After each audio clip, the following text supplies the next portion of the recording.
A very good morning to you and welcome to Razep Africa. And I am Onyime Anete. With me this morning is Simbiat Amzat. Simbiat, good morning. Good morning, Onyete. Welcome back to, although I should have said this welcome back yesterday. Yesterday. But you traveled and you didn't bring anything, so. Well, talking about coming back with a whole lot. I came back with things that belong to Africa. I came back with Afang, came back with Atama. You can think about those things there. The things that can actually keep us going. So when do we have the feast on the show? Well, truly, maybe we should wait for Joyous to join us. Reminding people about their promises. Definitely. I'm going to make sure that is actually up on the table. But this morning, we're going to take you first and foremost into the African News Update, where we'll begin in West Africa. And Nigeria, Turkey have struck a new defense agreement aimed at strengthening counterinsurgency operations. Under the deal, 200 Nigerian Special Forces soldiers will be sent to Turkey for advanced military training as part of efforts to combat a 17-year jihadist insurgency and other security threats across the country. The agreement was reached during talks between defense officials on the sidelines of the Antalya Diplomacy Forum. Officials have said that the partnership will also cover intelligence sharing, surveillance technology, and broader defense industry cooperation. Plans are equally underway to establish a major military training facility in Nigeria, with both countries expected to collaborate on technology transfer and capacity building for armed forces. Still staying with security development on the continent, Ugandan and Congolese troops have rescued at least 200 civilians from an Islam. Uganda's military said the captives were held by the Allied Democratic Forces, a group linked to Islamic State that has carried out repeated attacks in the region. Many of those freed were reportedly weak and suffering from untreated illnesses. Now, the joint operation took place along the river Ekbulu and forms part of ongoing cross-border military cooperation that has been launched in 2021. The ADF has been blamed for kidnappings, forced marriages, and mass killings, with thousands of civilians killed in eastern Congo over the past decade.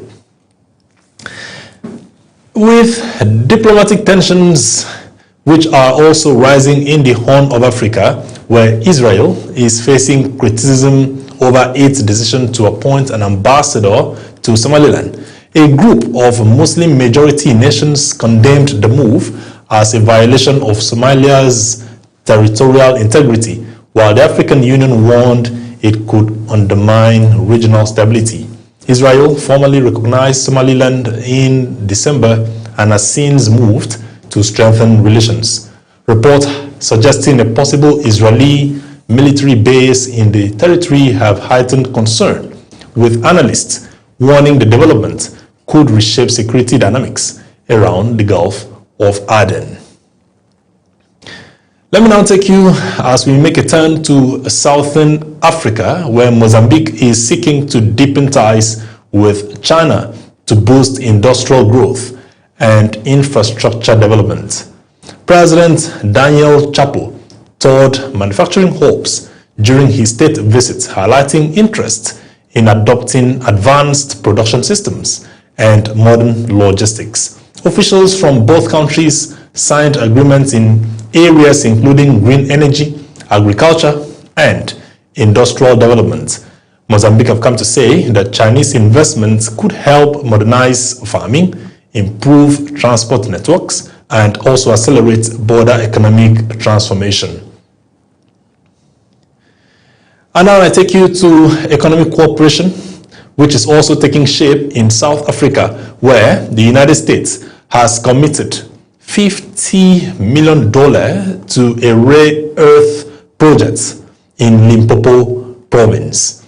The Falabuva initiative aims to extract valuable minerals from waste material at a former chemical plant, reducing reliance on Chinese supply chains. Developers have also come to say that the project uses an innovative environmental cleanup method to recover rare earth elements that has been used in electronics, defense systems, and electric vehicles.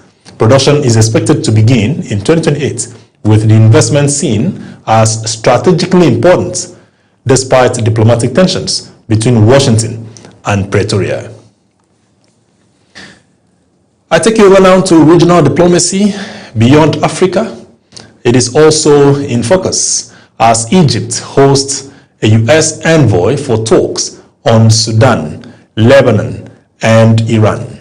President Abdel Fattah el-Sisi met with the delegation in Cairo to discuss ceasefire efforts and developments across the Middle East.